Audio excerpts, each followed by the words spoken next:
یا ایھا النبی حسبک اللہ ومن اتبعک من المؤمنین۔ یہ سورہ انفال کی آیہ مبارکہ ہے جس کے اندر اللہ رب العالمین نے فرمایا، اے میرے محبوب، اللہ آپ کے لیے کافی ہے، اور مسلمانوں میں سے، مومنوں میں سے وہ کہ جنہوں نے آپ کی پیروی کی، ان کی غلامی آپ کے لیے کافی ہے۔ مفسرین نے لکھا کہ یہ حضرت فاروق اعظم رضی اللہ تعالی عنہ کے ایمان لانے پر آیہ کریمہ نازل ہوئی۔ نبی علیہ الصلوۃ والسلام نے اللہ رب العالمین سے دعا مانگی، یا اللہ ایک عمر دے دے، اسلام کا کام ہو جائے گا۔ اللہم اعز الاسلام بعمر بن الخطاب۔ قیامت تک کوئی بھونکتا رہے، کسی کے بھونکنے سے کیا ہوگا؟ قیامت تک کوئی پیشاب میں منہ مارتا رہے، اسے ہمیں کیا غرض ہے؟ کہ جب رسول اللہ نے اللہ سے دعا مانگی، یا اللہ عمر کے ذریعے اسلام کو عزت دے دے۔ ما فشاند نور وساگ آؤ آؤ کند، ہر کسے بر خلقت خود می دند۔ پوری دنیا اور زمین آسمان اور کائنات کا ہر ذرہ حضرت عمر کو جانتا ہے، ان کی غلامی کو بھی جانتا ہے، رسول اللہ کے ساتھ وفاداری کو بھی جانتا ہے، اور رسول اللہ کے دین کا جو انہوں نے کام کیا ساری دنیا جانتی ہے، پہاڑ بھی جانتے ہیں، اور جو حیوان ہیں وہ بھی جانتے ہیں۔ جب فاروق اعظم رضی اللہ تعالیٰ عنہ کو لولو نے دو دھاری خنجر جو ہے زہر سے بجھا ہوا، زہر آلود، حضرت عمر پر دوران نماز، آپ نے اللہ اکبر فرمایا یا نہیں؟ صحابہ اس بارے میں واضح طور پر یہ بات ارشاد نہ فرما سکے کہ حضرت عمر نے اللہ اکبر فرمائی یا ابھی ہاتھ ہی اٹھائے تھے تو اس نے آپ پر حملہ کر دیا دوران نماز، تو آپ کا جسم مبارک جو ہے وہ کٹ گیا اور آپ مصلی رسول کے ساتھ ہی گر پڑے۔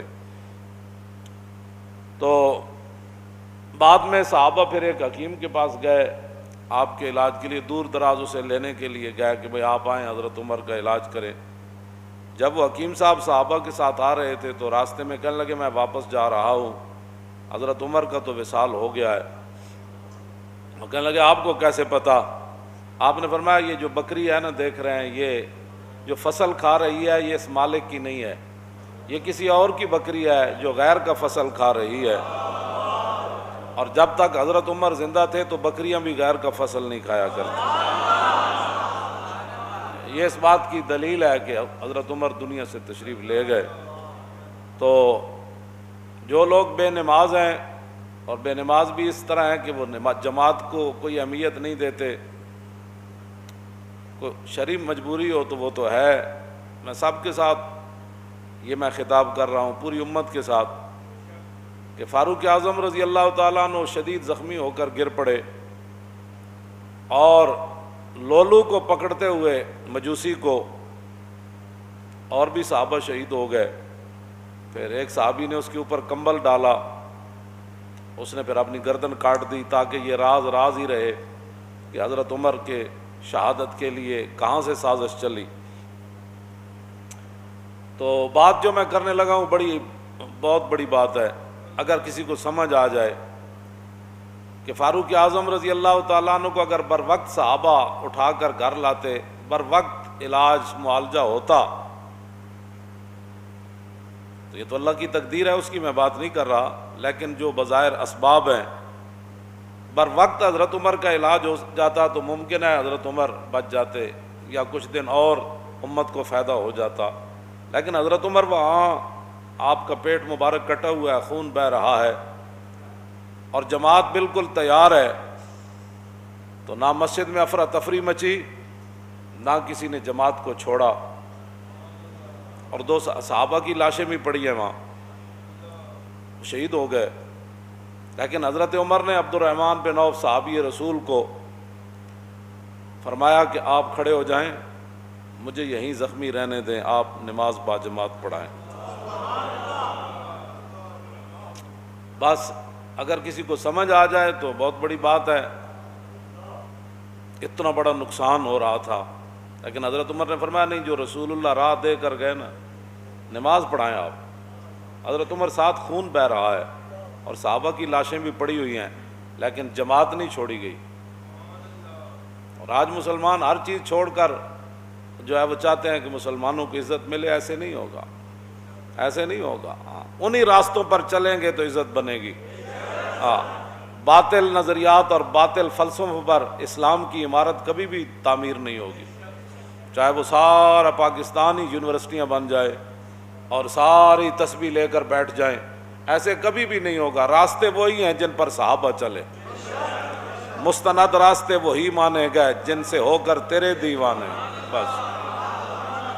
اور لوٹ آئے جتنے فرزانے گئے، اور تاب و منزل صرف دیوانے گئے۔ مستند راستے وہی مانے گئے۔ کوئی لاکھوں قیامت تک بڑھ کرتا رہے اور لاکھوں نئے نئے نظریات نکالتا رہے، نظریات وہی ہیں، راستے وہی ہیں جن پر صحابہ چلے، اور چل کر پوری دنیا کو بتایا کہ کی محمد سے وفاتو نے تو ہم تیرے ہیں، یہ جہاں چیز ہے کیا لوح و قلم تیرے ہیں۔ اب تو مسجدوں میں جمعہ پڑھنے کے لیے بھی لوگوں کو پریشانی ہوتی ہے کہ مسجد وزیر خان میں لبیک والے جمعہ پڑھنے نہ جائیں۔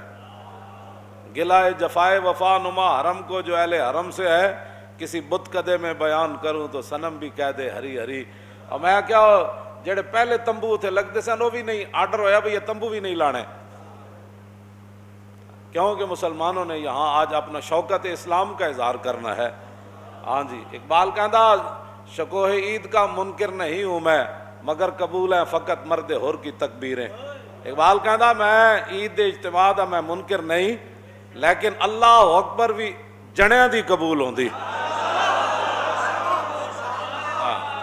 ہاں جی، جڑا اقبال مڑ مڑ کہندا اے حلقہ درویشاں او وہ مرد خدا کیسا، او حلقہ درویشاں او وہ مرد خدا کیسا، او جس کے گریباں میں ہنگامہ رستا خیز، جو ذکر کی گرمی سے شمع کی طرح روشن۔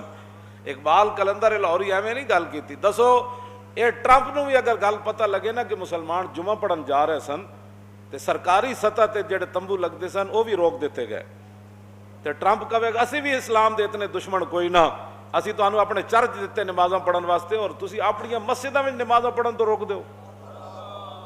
اوتھے کوئی جناب کوئی ہنگامے تے نہیں سن ہو رہا ہے، نہ کوئی تے بات ہو رہی سی۔